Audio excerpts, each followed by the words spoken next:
Here's crazy. All right, let's try this again. It's loading. We are almost live. For those of you on Instagram, just thank you for your patience. We were trying to figure this out. Okay, we are live. Hello, everybody. My name is Katie Hilborn, founder of Global Orphan Prevention, and welcome to Thankful Thursdays. Thankful Thursdays is a series put on by Global Orphan Prevention where we choose one of our donors and advocates to feature every Thursday right here on Facebook Live. And today is Rick Batenburg. Thank you so much for having me, Katie. Yes, it's so honored to be here. And we definitely did not coordinate these colors. But I think we did. They're pretty close. They're damn close. Pretty darn close. It's a very bright color. It's a happy color. Yeah. It's Thankful Thursdays. We're thankful today. Yep, absolutely. So if you're just tuning in, please go ahead and say hello. Leave a message in the comments. So with Thankful Thursday, we just like to find out what our donors, what makes them tick, why do they care. And Rick, so as for those of you who don't know, Global Orphan Prevention, we're an anti-trafficking organization that deals with orphanage trafficking and child sex trafficking. Rick has been on our board of directors for 1.5 years. That's right. Yeah. Time flies. Yeah. Time flies when you're having fun. Yeah, and we're so excited to have him on the team. Can you tell me, why do you care about this cause?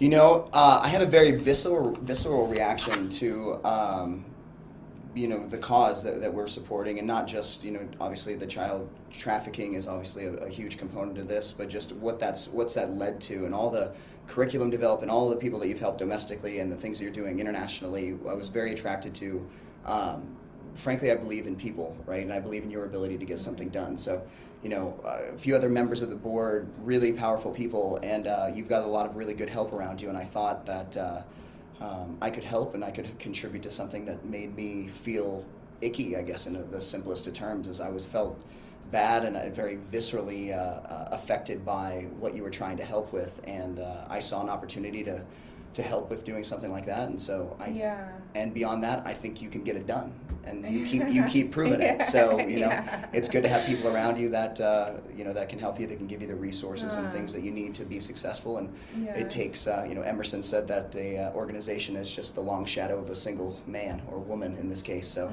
you are very uniquely qualified to get this done, and I believe in what you're doing, and I believe in what you're who you're trying to help. So I think that they're a very at-risk group that we can make a difference by doing education and doing the type of things that you're doing both in Nepal and domestically that are really really helping people. Yeah, thank you for that. Sure. I appreciate that. Well, don't thank me for that. Thank me for all the hours I spent helping you. How about? I might be a pain in the butt just sometimes. And if you're just tuning in, go ahead and say hello. Welcome to Thankful Thursdays. You can ask a question, leave a comment in the comments, and Monica, our Rick's beautiful assistant, is helping over there. Do you see any comments going through? I'm not seeing them on my end, so let us know once they come through. It's okay. We're gonna try to be more entertaining. Yeah. We're gonna make this exciting because we're here to help some kids. Yes, exactly. Because we have 17 viewers, and I can't even see who you are. But anyway, thank you for joining us. So, Rick, you've been with us for 1.5 years, and you have 2 younger sisters. Two younger sisters. One 15, which is kind of our demographic that we were trying to help, and one 29-year-old sister who just got married. Right, yeah. And would you think, like, growing up with sisters maybe kind of helped have a little sweet spot or a soft spot in your heart for this kind of mission? I think absolutely, and I think that really this is just a generalized sense of empathy and compassion for groups of people that you understand that either don't have enough information or they don't have the resources to protect themselves. And I think it should be the goal of anybody in a position of power or anybody in a position that has resources to help those who can't help themselves. And it's not more complicated than that. Now, obviously, one person, we can't help everybody, but you can help someone, right? And so, this is really what I've chosen, and obviously that you've chosen. These are the group of people that I've chosen to help, and I feel good and passionate that not only can we help them, but we are, right? So, you've been doing this long enough now that it's impressive to see how much you've done and how much we've accomplished. That there's literally brick and mortar buildings that are being built, to help these kids. is a long throw from a you know Yeah. a hope and a dream and an idea that you were pitching 2-3 years ago. Now you know you've got some validity and you're actually these things are happening on the ground, and it's really cool to be a part of that. And I don't feel like you know I don't get any credit for that. I really am here to support you and support the cause, and I know there's so many passionate donors that we have, very powerful passionate donors. I know we had Roz on last Yeah. week who was amazing. We've had you know Pat Sheehan on, who's also an amazing donor, and these are people that you know really they believe in you, they believe in the cause that you're creating. But at the same time, there's one thing about having a emotional reaction to you know I would like to help these people, and it's another thing to be like this group's actually getting it done.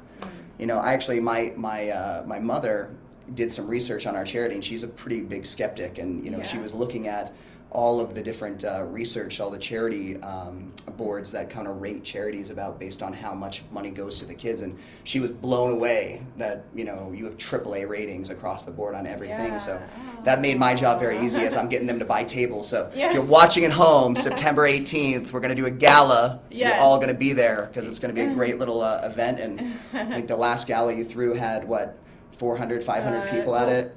300. 300, sorry. I have a tendency to exaggerate if anybody knows. But Yeah. you raised a lot of money, and you know, less than 2 years later, there's a building in Nepal, and these kids are Yeah. already being helped. So I really just can't wait to see what you're going to do with the next $250,000 we raise you, to see Yes. all the people you're going to help, and Yeah. having been a part of this now for a year and a half. It's amazing to see, just the Yeah. leaps and bounds that you've been able to take to really make this happen and make this sing for so many people is really inspiring. And you can tell by the type of people that you're attracting that it's working. If Yeah. that makes sense. So that's really exciting to see the progress you've made even in the short time that you've been here. Oh, thank you. Well, that's Thankful Thursdays, right? Yeah, it is So thankful. and It is Thankful Thursdays. Oh, and we do have. Oh, hi, Joe, Megan, Tom's on. Let's see. We've got some really great people on Kimberly. actually. So that was Megan. There was my marketing professor in college, and we've stayed in touch. She was actually a C-suite for SeaWorld back in the day. Anheuser-Busch. She's an amazing human being. Oh, beautiful. And she's I'm so glad she got on. It looks like my mom joined as well. Oh, say hello. What's if your you biggest just need joined. other than money? That's a great question, Judy. Biggest need other than money is bringing people's attention to not just the sex trafficking, but suicide is the #1 killer of our kids between 12 and 17 in Colorado. And something really poignant that Dr. Glover on our board of directors, who is the head of child pediatric psychology at Children's Hospital, which now just declared a state of emergency. Yeah. If this was a disease that was killing this many kids, we wouldn't stand for it. Not a chance. And so it's baffling to me that we would sit there and stand for it from a suicide from a suicide perspective.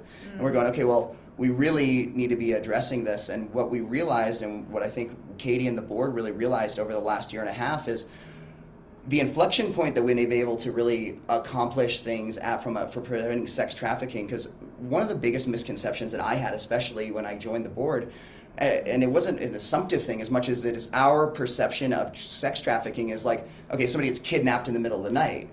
That's not what's going on, No. right? What's going on is these kids are being tricked, right? They're being tricked, and especially ages 11 to 15, they're being tricked, and their families are being tricked, and they're being taken, and they're being put into sex trafficking, to brothels, things like that. And so what we realized is we had to pick an inflection point where we could actually make a difference, because we're not the SEAL team, right? We're not going in and pulling these kids out of brothels. That's not a reasonable thing that our charity can do. However, being able to educate girls, especially in a very vulnerable state, and give them very adult information, that had a really resonating appeal and effect to not just the kids in Nepal who are at this very vulnerable state, right, which is what inspired the charity in the first place, but also domestically, and really being able to give these girls and even boys here domestically the tools to cope and really understand these very adult concepts in our world. And so that's been really awesome to see how the charity has developed and is not only addressing both domestically but also internationally. It's the same need. It's the same education curriculum around your own your own being, and being able to be able to deal with this kind of stress of this new world, this new technological world we're in.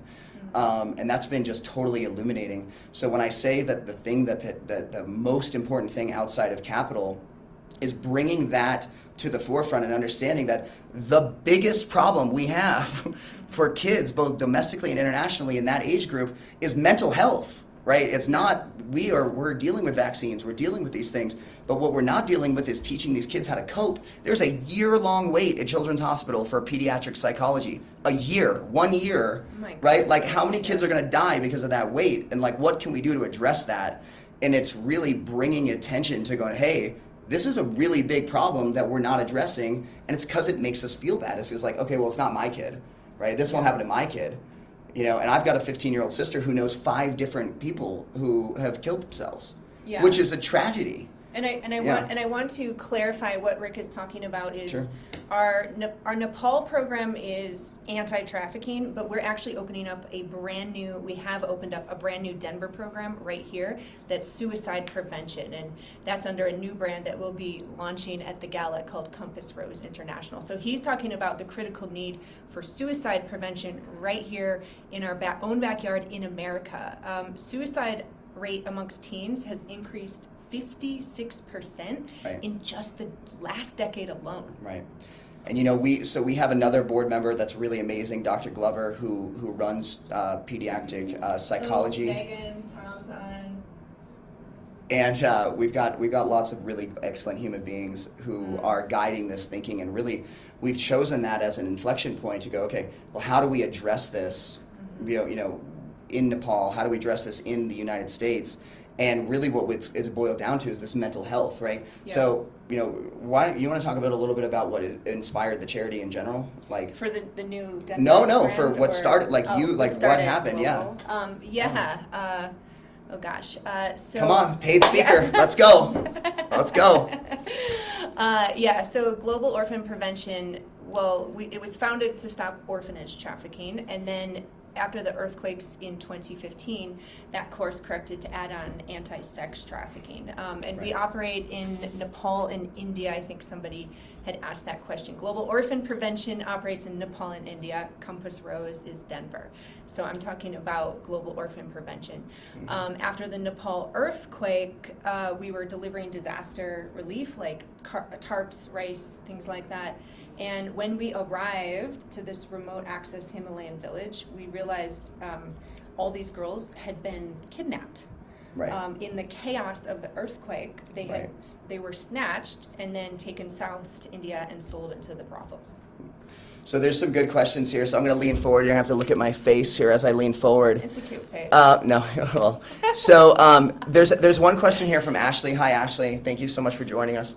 It's a great question. So finding the girls that are really at risk really comes down to demographics. So and what's the question? How are we finding girls that are at risk, and then how are you addressing them? So one thing that I found really interesting is like the foster care program domestically is the #1 most trafficked demographic. So we've been working with different foster care programs, and especially with schools.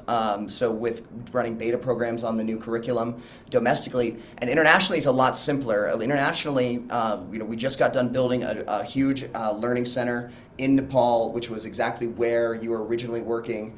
And so kind of in incarnate, we know the girls, almost all the girls there are at risk. So providing resources and providing things for them in Nepal has become really important. You know, as the curriculum has developed, we've realized that it can really apply as a mental health tool, both to girls in Nepal about developing self-empowerment, right? Empowerment with an I, right? Katie's pushing this. It doesn't come from outside; it comes from within. Yeah. And Dominic's gonna love that. But really, what it comes down to is all these girls need help, whether they're at risk or not at risk. Is that the curriculum is designed around everyone kind of feeling at peace with themselves and really dealing with their own stress, their own trauma, and that's something that is so. And it was shocking to me how needed it was. And talking to Dr. Glover, who's on the board with us, and it's a desperate thing that they actually just declared a state of emergency from Children's Hospital about pediatric childhood psychology, which is terrifying. But this isn't local. This isn't just in Colorado. This isn't just in Nepal. This is everywhere. And when I sit here and I think about, girls or children in general that are just struggling with that, it's heartbreaking. I mean, in no uncertain terms, it's just heartbreaking. You're thinking about kids that are suicidal, both, or they don't feel like they have any options, they feel trapped. And really understanding that there is something we can do. It's not we can't what do we do? I guess I got to toughen up. No, absolutely. They need tools, they need resources, they need mentorship from people who can help. Yeah, and that actually ties into Mick's question. Oh, that's Mike. Mike. He just spells his name because he's very cool. Yeah. And for those of you just tuning in, this is Thankful Thursday with Global Orphan Prevention. We are featuring one of 10 of our favorite donors and advocates for the next 10 weeks. Today is Rick Batenburg from Cliintel Capital and the Clear Cannabis. So if you're just tuning in, please say hello. Leave a message in the comments, and you can ask Rick a question that he can answer in real time. Or Katie. Or can me. ask Katie. You can ask me. A lot of you guys talked to me already, so you maybe heard enough from me already. Yeah. So Mike says, how has the organization been most affected by the COVID pandemic? How can people help to that end? Thank you so much for that question, Mike. The pandemic really put a dent on the way people give. And so it funneled, people were giving more internationally before the pandemic. Once the pandemic hit, they directed their resources to give locally, which is totally understandable. But what that meant was, we had to cancel our gala and all of our fundraising events last year. So it definitely put a dent there. But we have some cool things in the works coming up for this year. Well, I can give you a more direct answer, Mike, which is come to the gala. Come to the gala, sponsor the gala. If you are a business owner or you are, you're an individual, sponsoring the gala is so important, mostly because it's an opportunity for everyone to come together and learn and do it under a context that, we are looking and coming at this problem head on.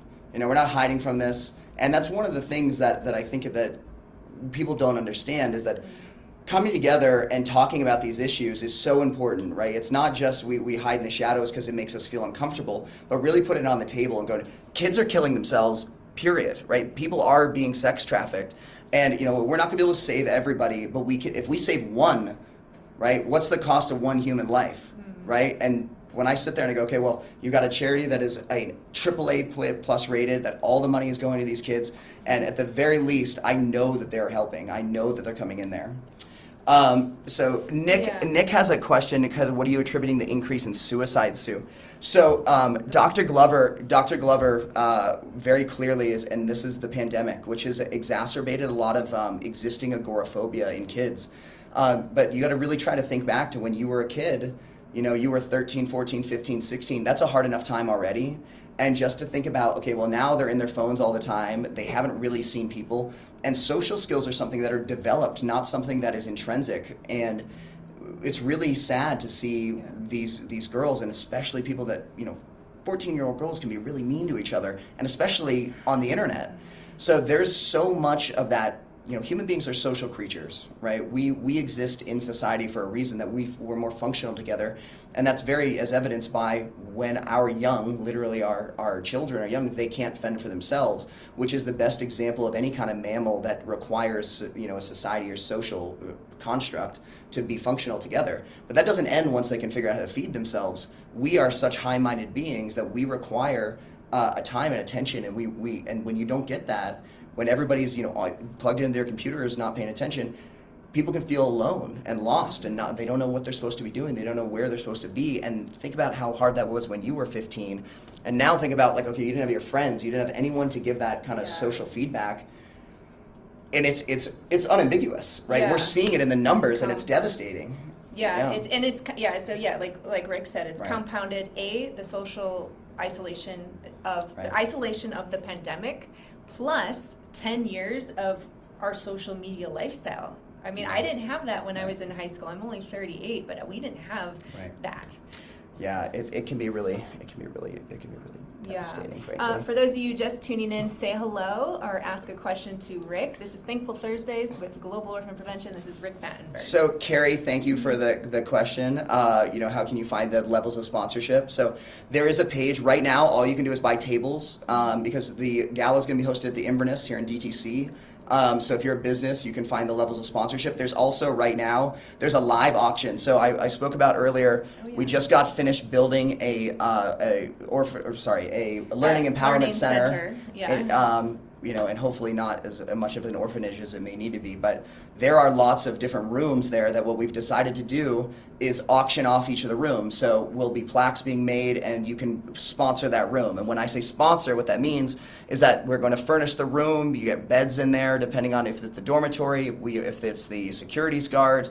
It's really about making sure that the center has everything that it needs. Because you got it done, you got it built. Yes. Now we need to flush it out and get everything in there so that the girls can start coming in, start doing this curriculum. But it's amazing what you've done on a shoestring. It's amazing that there's a building over there in less than 2 years, and now we're giving people the opportunity to continue with the heart of that, to continue to really flush that out, as well as build out this domestic program. Because frankly, the more money we raise, the more girls that we can help, the more people we can help, and ideally, the more people we're saving. And it's really not.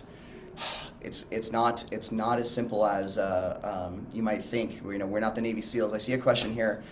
Do we manage to bring back any of the kidnapped girls? And I wish that was the case, but that's not. We're not the SEALs, right? That's not what this is. We would love to do that, but remember, what this is really about is that girls are being tricked. Their families are being tricked, especially over internationally, and they're being taken into sex trafficking, where they're being they're economically trapped. They're not physically trapped, right? They're economically trapped. So we don't go in. It's about preventative medicine, right? Both preventative mental health medicine and preventative stopping this in its tracks. Because we're not going to war with the mafia in Nepal or India. Well, but that's what I wanted to say is our rescue. We do have rescue partners in which we'll pass information to, and in hopes that they will. Like, we work with Operation Underground Railroad, Love Justice, International Justice Mission, but they said that only less than 10% of the girls rescued actually want to come home. Because of Stockholm syndrome, brainwashing, and so they don't know anything, and that's the key, and that's when we got to go back to and go, okay, the way that we stop this, and this is really what the board had come to with both the help of both mental health professionals and with Katie's experience on the ground in Nepal. You realize that this doesn't work if once they're gone, it's too late, right? It's got to be preventative, and that's why we focus on that one, because it's less inflammatory in the way that we're not going to war with people that are highly motivated, right? Remember, this is a business, especially internationally, and it's a dangerous business, right? So the key is educating young women about this very adult topic. And I see a question from Jessica here, who, thank you so much for joining us, Jessica, and she actually works a lot in this space, and I don't want to disclose too much about her, but she's very well versed in this, especially domestically in Arizona. And she has a question. It says, are you linked to the Heart of Gallery of America or the U.S. National Registry? Do you coordinate with any larger agencies for at-risk youth population in the U.S.? I know working with traffic risk populations, the amount of kids on the register is growing rampant. So I think it's a wonderful question. Yeah, are you linked with the gallery?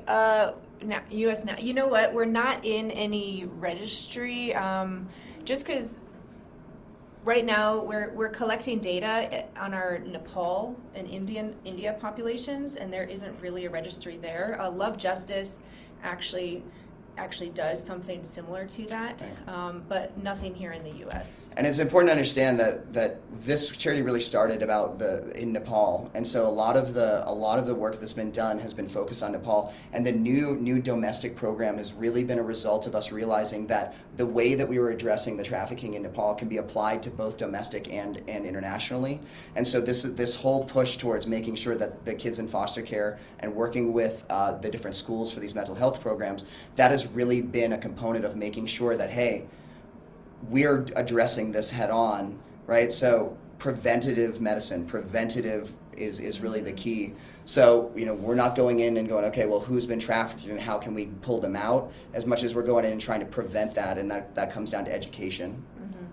Yeah, And when is the gala? September 18th. Yes. And there's going to be so much information there about Yeah. how you can help and how you can get involved. And Yeah, so- honestly, yeah, she's a wonderful person to work with. She's hard on herself, but she's a motivated human being. Yeah. September Yeah. 18th. And Lori, you are already invited, I promise. So if you head to our website, globalorphanprevention.org, and you can find information on the gala, which is here in Denver. And if anyone knows Rick and his party planning skills, you know it's going to be a good time. September 18th here in Denver. And we're also, we didn't really talk about the room auction yet. This was your idea. Do you want to say it? the room auction, as in auctioning off the different pieces of the room? Well, we have a silent auction going on right now where we are auctioning off. You get to name certain parts of our learning center in Nepal after you or a family member. So you could get the library named after you, the kitchen. And this was Rick's idea, which is amazing. Well, so having this facility in Nepal is fantastic, and we really want to make sure that we have the opportunity to make that come into fruition and make sure that we're really doing something there that's beyond just providing shelter, which of course is important, but flushing out all of the needs that we need from a school perspective there. So the desks and the school supplies and the beds and the different medical supplies that need to be put in there.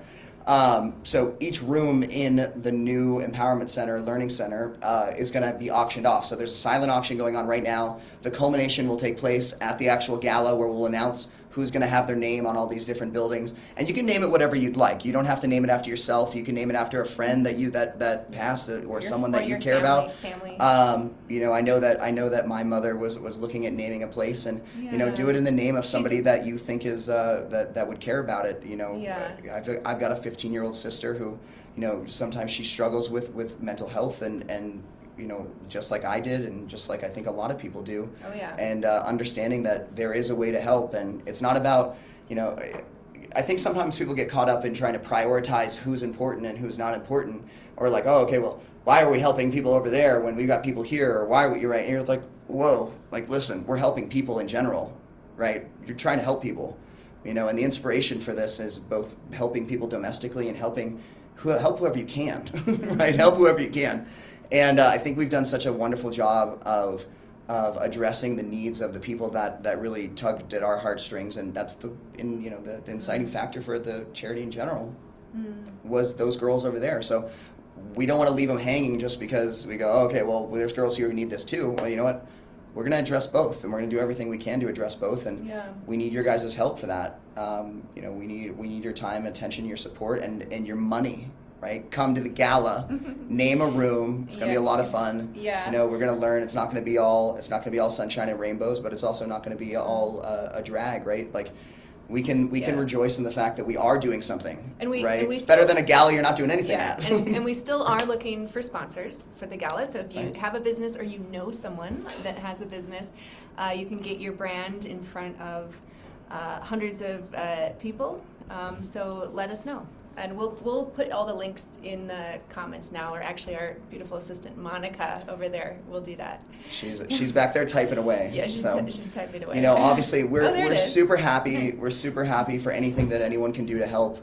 And even if that is as simple as just sharing this feed or sharing the news and sharing, hey, these are some people that are really helping somebody. And I'd be totally frank with everyone here. Is like I spend a lot of time working at things that are capitalistic and not charitable, and this is really what I try to do to help. And finding somebody like Katie, who is so passionate and so energetic about getting this stuff done, that she gives us an ability to allow our efforts and the things we are good at to manifest in a way, and she really is on the ground getting it done. So I commend you, and that's the reason that I've really joined you, is mostly because this is your full-time job. This is all you do, is hustling and getting this done. Well, and I assure you, she's the most underpaid person that's in this 12-story building right now.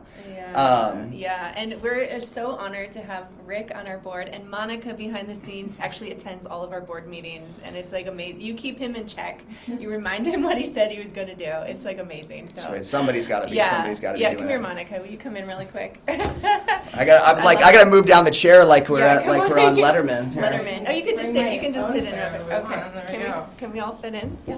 Okay, come on in. All right. So there we go. Come back in here. All right, here's Monica. So I just really want to take a moment here because we're almost at the half hour, so we're almost finished here. But I really want to take a moment to tell both of you how much I love both of you. I mean, you're like, first of all, like two peas in a pod. I don't think you can, function without each other. But it's been such a blessing having both of you sit in our board meetings, and just like Monica, you bring so much fresh ideas as well as Rick to everything. We when COVID canceled our gala, we had a telethon, like an old school telethon, back in the like from the 90s, And there's a bunch of people listening today that were there. Black tie. Yeah, and Monica got the telethon going with just a bunch of like $25 donations, and it was fun. Like, what inspired you to start that? Because you got the whole room like roaring over it. Well, I feel like activity creates energy, right? The more energy, the more people see people give, the more they give. And so I was like, come on, people make the party, so you gotta put the energy into it if you want it. So. Yeah, and what inspires you? Like, why do you care about this cause? Well, I have 2 children of my own, so obviously, and not only just children, but 2 little girls. So this is very, very important to me. And one thing that came up at the meeting a couple weeks ago was that Colorado is actually a hub for sex trafficking, which I didn't know. And that's scary. That's terrifying. And the fact that suicide is the #1 thing that kills children under 17 is just devastating. I mean, the thing I have to worry about most as a parent is my kids killing themselves, not anything else. That not doing anything, not acceptable. So I'm here to help and do whatever I can. Yeah, we're so honored to have you, Monica. Thank you.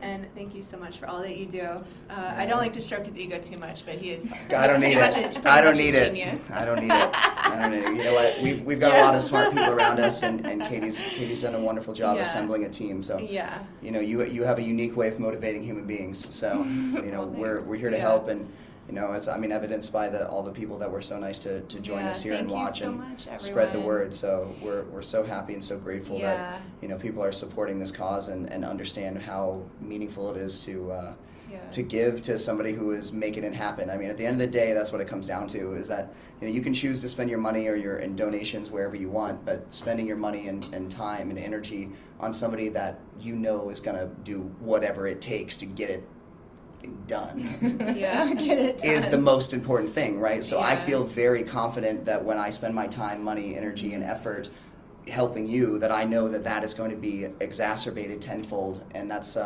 really a good feeling to know that you're it's not for naught, right? We're not throwing this money away. Like we know you see the results. And as evidence, really, I think is my favorite thing is just 2 years ago you hosted a gala, you said you're going to build a building, and then there's a building, and you'd be surprised how often it's and it's because you don't stop when you hit impediments, and that's really what it takes to be successful in this world in general.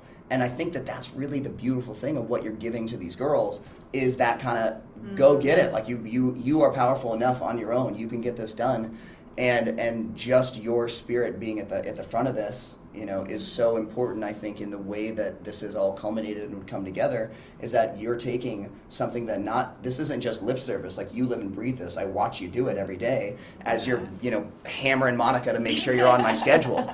We're driving to another meeting and she was like, God, Katie, I'll do it, relax. But that's what it takes, that's what it takes, and that's why you've been successful, and I think that's really what you're going to see. Yeah, I did find the sweet spot on how to get in touch with CEOs is befriend their assistant. Get on their schedule.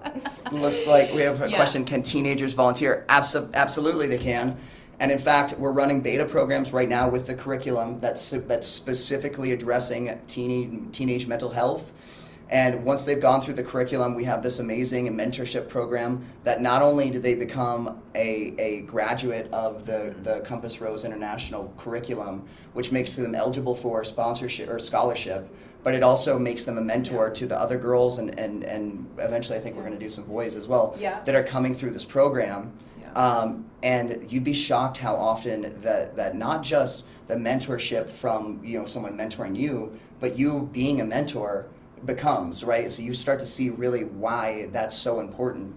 And we absolutely can have teenagers volunteer, but I think most importantly, the first thing you do is going, hey, Yeah. we are gonna go through the curriculum. So I think the board is going through the curriculum here Yes. within the next few weeks, and then the first thing we're gonna do is being a mentor to the group of girls that comes right after us. Yeah. And, Yep. you Yeah. So definitely, we're pretty much out of time here. But go to our website, like our Facebook page, our Instagram page. Follow us. Please get involved. Spread the word. You can be an advocate. And of course, we're always looking for and come donations. to the gala. The gala. Or sponsor the gala. Right. Even better. Or even better. And I think a few people commented in the that they wanted to sponsor. So we'll reach out to you individually. Hey, thank you guys. Thank you so Thank you, Katie. much, and Thank you. Thank you. Thank I you. really, Monica, can I give thank you. you. A hug? Thank you. I just want to give you guys a hug. I love you guys so much. Okay. Yes. And join us next Thursday. Oh yeah, who we got next Thursday? Next Thursday, we have Scott Kier Oh, from all right. Urban Green Development. He's been letting us use his building for the Compass Rose Incubator. So tune Awesome. in next Thursday right here on Facebook Live. Thanks, guys. Bye.